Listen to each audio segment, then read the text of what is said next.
नमस्कार। बात करेंगे हम लोग मनोज बाजपेयी की आ रही नई मूवी गवर्नर की। जी हाँ, 2 साल बाद मनोज बाजपेयी कमबैक कर रहे हैं एज अ लीड हीरो, जो उनकी मूवी है जिसका नाम है गवर्नर। मगर इस गवर्नर मूवी का जो सबसे बड़ा कनेक्शन है वो आज की आर्थिक संकट के साथ चल रहा है। फिलहाल तो देखा जाए ये मूवी बेस्ड है 1990 के उस समय के टाइम पे, जब भारत को बहुत ज़्यादा क्राइसिस का सामना करना पड़ रहा था। उस टाइम जो आरबीआई के गवर्नर थे वो थे एस वेंकटरमन। तो इस टाइम मनोज बाजपेयी ने इस मूवी में वेंकटरमन जी का रोल निभाया है।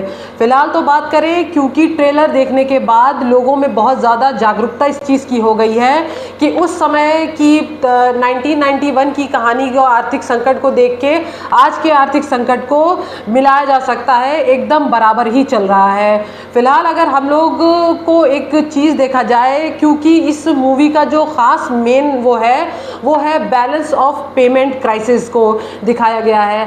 आखिरकार हम लोग बैलेंस ऑफ पेमेंट क्राइसिस को इस तरीके से समझ सकते हैं कि जब भी हम लोग, क्योंकि भारत की करेंसी रुपए है, और अगर जब भी हम लोग भारत कोई भी चीज़, विदेश की चीज़ को ख़रीदता है, इंपोर्ट एक्सपोर्ट करता है, तो वो सब कुछ डॉलर में होता है। जब हम इंपोर्ट करते हैं तो भी डॉलर खर्च होता है, एक्सपोर्ट करते हैं तो भी डॉलर का ही यूज़ होता है। तो इस तरीके से देखा जाए, डॉलर हमेशा हमारी करेंसी से ऊपर ही रहता है। इसी को एक शॉर्ट फॉर्म में ही बताया गया है, इसे कहते हैं बैलेंस ऑफ पेमेंट। ठीक है, मगर जो मेन मुद्दा जो दिखाया गया है वो दिखाया गया है 1989 में, जब वेंकटरमन जी उस फाइनेंस सेक्रेटरी रहते हुए उन्होंने प्रधानमंत्री कार्यालय में एक नोट छोड़ा था, जिसमें उन्होंने लिख दिया था कि देश की आर्थिक व्यवस्था खतरे में है।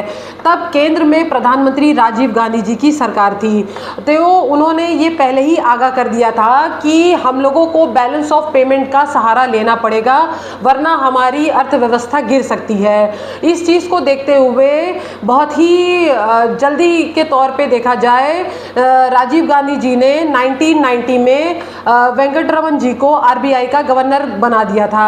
फिलहाल तो 1990 से लेके 1992 तक वेंकटरमन जी गवर्नर रहे आरबीआई के, और उन्होंने अपने इस बैलेंस ऑफ पेमेंट की वजह से लेके अर्थव्यवस्था को बचाया था। इसीलिए उनको हम लोग हमेशा से उनको एक तरीके से बहुत ही ज़्यादा महत्वपूर्ण माना जाता है, और उनको एक बेस्ट क्राइसिस मैनेजर भी कहा जाता है। और भी ऐसे ही रोचक जानकारियों के लिए हमारे साथ बने रहें। नमस्कार।